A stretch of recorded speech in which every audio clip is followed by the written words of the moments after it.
ये press conference में 3 भाग में आपको बताऊंगा। एक कि अग्निवीर का जो कॉन्सेप्ट है उसका बैकग्राउंड क्या है, उसमें फ्लॉज क्या हैं, दूसरे पार्ट में उसका प्रेजेंट स्टेटस क्या है, और तीसरा ये कि हमारी सरकार से क्या डिमांड। ये अग्निवीर योजना जो आया था, ये कॉन्सेप्ट, ये 1999 का एक पेपर है जो एक डिस्कशन पेपर की तरह लिखा गया था। तक्षशिला यूनिवर्सिटी में एक लेफ्टिनेंट जनरल साहब थे मेनन, जो अपना एमफिल कर रहे थे।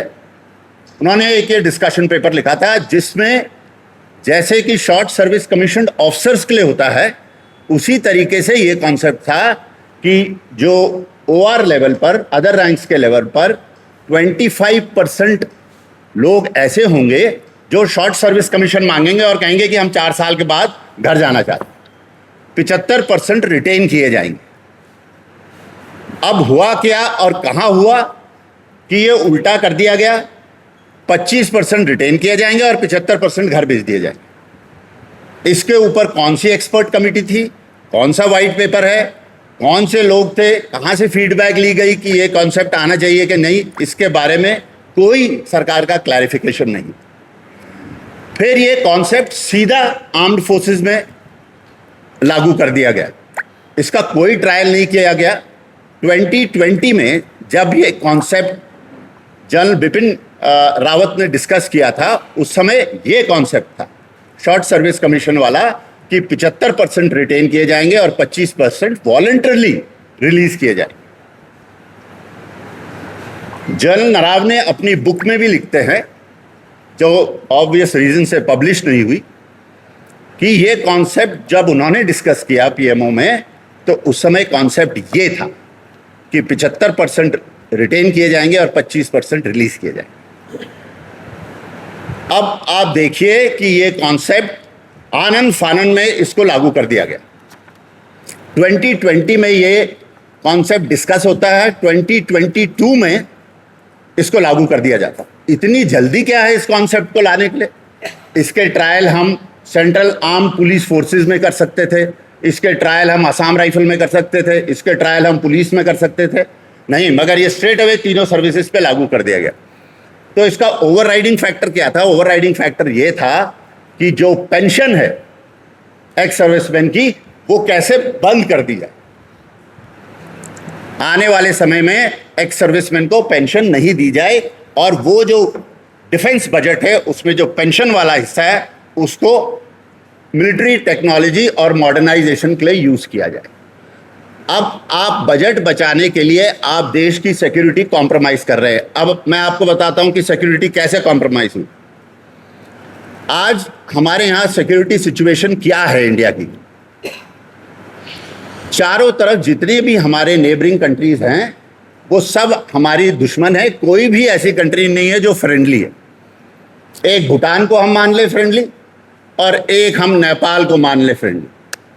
बाकी पाकिस्तान वो तो जन्म जन्मांतर का दुश्मन है ही। चाइनीज जो हैं वो एग्रेसिव पोस्चर में है, उन्होंने हमारे इलाके कब्जा रखे, हम माने ना या ना माने। म्यांमार से सारी स्मगलिंग, सारे ड्रग्स, सारे हथियार म्यांमार से आते हैं। ये मणिपुर में जो आज आग लग रखी है वही उसका कारण है। बांग्लादेश जिसको हमने आज़ाद कराया वो आज हमारा दुश्मन है। और आप नीचे आ जाइए, श्रीलंका जो है वो कंट्री बहुत ज़्यादा स्टेबल नहीं है, कब क्या हो कब नहीं पता। तो ऐसे सिचुएशन में हम एक कॉन्सेप्ट का ट्रायल जो है अपनी आर्म्ड फोर्सेस में करना चाहते हैं। ये सरकार को किसने बोला? कौन सा एचआर एक्सपर्ट कमेटी थी जिन्होंने कहा कि स्ट्रेंथ आप रिड्यूस कर सकते हैं?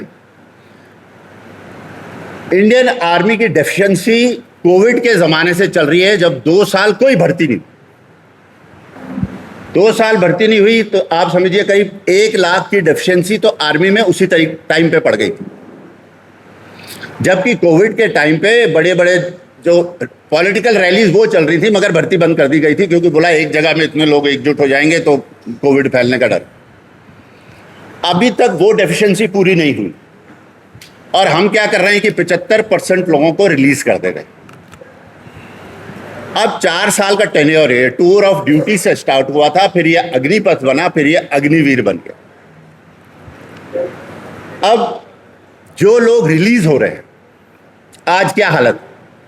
आज ये हालत है कि दिसंबर में पहला बैच रिलीज होगा अग्निवीर का, जो करीब 30,000 अग्निवीर बाहर सड़कों पे आ जाएंगे।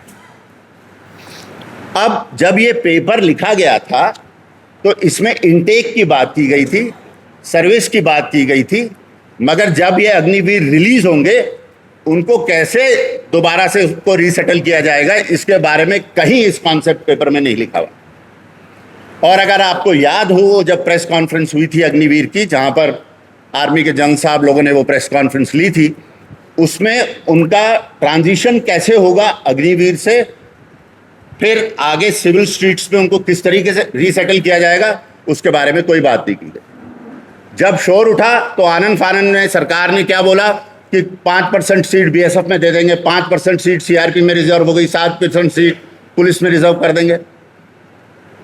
अब जब ये 30,000 अग्निवीर बाहर निकलेंगे तो ये कैसे जाएंगे इन सर्विसेज में? कौन सी ऐसी ऑर्गेनाइजेशन सरकार ने बनाई है जो इनका ट्रांजिशन देखेगी? अग्निवीर से इसने अगर बीएसएफ में जाना है तो कैसे जाएगा, कैसे अप्लाई करेगा? और अगर बीएसएफ की रिक्रूटमेंट 6 महीने बाद है, दिसंबर में वो घर आ गया और उसकी रिक्रूटमेंट साइकिल, क्योंकि सबका रिक्रूटमेंट साइकिल होता है, अगर उसका रिक्रूटमेंट साइकिल जून में है तो 6 महीने वो लड़का क्या करेगा जो अग्निवीर घर में बैठ के? सरकार बोल रही है कि जब वो निकलेगा तो हम उसको एक निधि देंगे, वो निधि है 11,14,000, और उससे वो एंटरप्रेन्योर बन जाएगा, स्मॉल स्केल इंडस्ट्री लगाएगा। 11 लाख में स्मॉल स्केल इंडस्ट्री लगाएगा, अपना घर देखेगा कि स्मॉल स्केल इंडस्ट्री लगाएगा। दूसरा, अगर वो आगे पढ़ना चाहता है तो उसका क्या सरकार ने किया है? कौन सी यूनिवर्सिटीज में सीट रिजर्व्ड है? लास्ट पे ड्रॉन, जब वो अग्निवीर से रिलीज हुआ उसकी एक लास्ट पे थी, क्या वही पे मिलेगी उसको बीएसएफ सीआरपी में? किस सीनियरिटी पे उसको रखेंगे? क्या उसकी जो 4 साल की सर्विस थी वो मानी जाएगी कि नहीं मानी जाएगी? ये सारा फ्रेमवर्क जो है ये सरकार ने कहीं बना ही नहीं रखा। कोई एक ऐसी एजेंसी नहीं है जो इनका ट्रांजिशन करेगा। 30,000 आदमी अग्निवीर ट्रेंड, जिनकी हथियार की ट्रेनिंग है, जिसका कॉम्बैट एक्सपीरियंस है, कहीं कश्मीर या नॉर्थ ईस्ट में उसने सर्विस करके अब आया है वो बाहर, आप उसको सड़कों पे छोड़ दें। शादी नहीं हो रही हमारे यहाँ अग्निवीरों से, कोई शादी नहीं कर रहा उनसे। लड़कियां कह रही है कि हम कैसे शादी करें तो 4 साल बाद घर आ जाए। 6 महीने ट्रेनिंग करके जाता है वो यूनिट में। हमारा नॉर्मल सिपाही जो है उसकी 9 महीने की ट्रेनिंग होती है। तो अगर 6 महीने की ट्रेनिंग एडिक्वेट है तो सारे रिक्रूटों की ट्रेनिंग 6 महीने की कर दो, फिर 9 महीना क्यों कर रहा है? तो अग्निवीर 6 महीने कर रहा है और जो नॉर्मल जा रहा है वो 9 महीने कर रहा है। तो ये जो सारा कॉन्सेप्ट था ये शुरू से ही फ्लॉड था, ये इंप्लीमेंट हो ही नहीं सकता। मगर ओवर राइडिंग फैक्टर क्या कह रही थी सरकार? 4 पॉइंट दिए थे सरकार ने कि हम अग्निवीर क्यों ला रहे। एक, हमको यंगर प्रोफाइल चाहिए आर्म्ड फोर्सेस में। नंबर 2, हमको टेक्नोलॉजिकली सैवी लोग चाहिए, क्योंकि मॉडर्नाइजेशन हो रहा है तो टेक्नोलॉजी आएगी। अगर टेक्नोलॉजिकली सैवी आदमी चाहिए था तो ऑपरेशन सिंदूर में जितने अवार्ड मिले उसमें से कम 10% तो अग्निवीर को मिलने चाहिए थे। उसमें से एक भी अग्निवीर को अवार्ड नहीं मिला ऑपरेशन सिंदूर में। तो फिर टेक्नोलॉजी वाली वॉर थी, उस टेक्नोलॉजी वाली वॉर में जो टेक्नोलॉजी वाले हमने आदमी लिए थे अग्निवीर, उनको तो अवार्ड मिला नहीं। तीसरा पॉइंट ये था कि जब ये लोग रिलीज होंगे तो ये बाहर जब जाएंगे तो हमको एक डिसिप्लिन्ड जनसंख्या, कुछ दिनों बाद, कुछ सालों बाद हमारा देश एक डिसिप्लिन्ड देश हो जाएगा। मानते हैं ये बात, मगर इनको नौकरियां जब नहीं मिलेंगी तो भूखे पेट से डिसिप्लिन नहीं। ये वो लोग होंगे जो अवेलेबल होंगे एंटी नेशनल एलिमेंट्स को, जो इनको यूज कर सकते हैं। भगवान ना करे कि ऐसा समय आए, मगर ये अवेलेबल है, इसके ऊपर रिसर्च पेपर्स हैं कि जिन भी कंट्रियों में एथनिक क्लिंजिंग हुई उसमें उन जगहों में ज्यादा गदर हुआ जहां एक सर्विसमैन। इस पे रिसर्च पेपर है, चाहे वो बोस्निया में हुआ, चाहे वो हर्जोगोविनिया में हुआ, वहां पर इस पे डेटा अवेलेबल है। फिर भी सरकार ने इसको आनन फानन में लगा दिया। और कोई भी ऐसी एजेंसी, जैसे मैंने पहले कहा, नहीं है जो कि अग्निवीर को ट्रांजिशन कराएगा। इनको हम रिहैबिलिटेट नहीं कर रहे, इनका रिहैबिलिटेशन नहीं, इनको ट्रांजिट कराना, हमने एक सर्विस से दूसरी सर्विस में ट्रांजिट कराना। तो अगर हमको पता है कि दिसंबर 26 में रिलीज होना था अग्निवीर ने, तो हमने जून से क्यों नहीं कुछ चालू किया, ताकि ये डायरेक्टली जिस दिन आर्मी से रिलीज हो उस दिन ये दूसरी सर्विस में चले। जो कॉन्सेप्ट पेपर लिखा गया था, जो डिस्कशन पेपर लिखा गया था, उसमें यह था कि रिक्रूटमेंट जो है वो सीएपीएफ करेगी, ट्रेनिंग आर्मी कराएगी, 7 साल वो आर्मी में सर्विस करने के बाद वहां से रिलीज होते ही वापस सीएपीएफ में चला जाए। ये कॉन्सेप्ट पेपर था। इसको पूरा चेंज करके सरकार ने सिर्फ एक चीज के लिए किया कि बजट जो है आर्मी का काट दिया जाए, पेंशन जो है आर्मी की बंद कर दी जाए। जो लोग 17, 20, 32 साल सर्विस करते हैं देश के लिए, उसको पेंशन नहीं दी जाए। हमारी मांग यह है कि एक नेशनल अग्निवीर ट्रांजिशन एक्ट लाया जाए पार्लियामेंट में, क्योंकि करीब 14 से 15 मिनिस्ट्रीज इसमें इन्वॉल्व हैं। कौन सुनेगा उस अग्निवीर की? आज हम जाते हैं डीएम के पास तो हमारी बात तो सुनता नहीं, तो अग्निवीर की कौन सुनेगा? और इस एक्ट के अंदर ये सब एजेंसीज आए और स्टेट लेवल पे, डिस्ट्रिक्ट लेवल पे एजेंसीज हों जो इन अग्निवीर को रीसेटल करें, इनकी काउंसलिंग करें।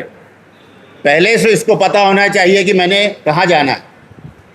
और आपकी जानकारी के लिए मैं एक बात बता देता हूं कि अग्निवीर जो दिसंबर में रिलीज होने वाला है, उसके पेपर हो रहे हैं, अभी फाइनल एग्जाम हो रहा है उसका, कि उसको रिटेन किया जाएगा कि नहीं रिटेन किया जाएगा। यानी जब ये रिलीज होंगे पूरे 100% अग्निवीर रिलीज हो जाएंगे। 1 महीना इनको कूलिंग ऑफ पीरियड दिया जाएगा, ये अपने अपने घर में बैठेंगे 1 महीना। 1 महीने बाद जिनको रिटेन करना है उनको चिट्ठियां आएंगी, उन्होंने अपना विलिंगनेस देना, उसके बाद उनको रेजिमेंटल सेंटर में बुलाया जाएगा, वहां उनका दोबारा मेडिकल होगा, उसके बाद उनको यूनिट्स में भेजा जाएगा। जरूरी नहीं है जिस यूनिट में वो पहले था वहीं जाएगा, किसी और यूनिट में भी जाएगा। तो जो हमारी फौज की कोहेशन था, जो हमारा ब्रदरहुड था, एक भाईचारा था आपस में, जो हम इतने साल सर्विस करते थे, ये आज जो हमारे साथ इतने भाई बैठे हैं, ये इसी भाईचारे के वजह से बैठे, वो भाईचारा ही खत्म हो जाए। ये सारी आर्म्ड फोर्सेस ब्रदरहुड पे चलती है, कामरेडरी, भाईचारे पे चलती है। एक कम्युनिटी से आते हैं हम, उससे चलती है। इसलिए हमारे यहाँ Garhwal rifle, Kumaon regiment, Mahar regiment, Sikh regiment, ये क्यों बनाया गया था? और पिछले इतने सालों में आर्म्ड फोर्सेस ने ये प्रूव किया कि हम दुनिया की सबसे इफेक्टिव आर्म्ड फोर्सेस। उसके बाद सरकार ये ट्रायल किए बिना इस कॉन्सेप्ट को लागू करती है, जो ये सारा फाइबर जो है हमारा आर्म्ड फोर्सेस का, उसको खत्म कर दे। Thank you.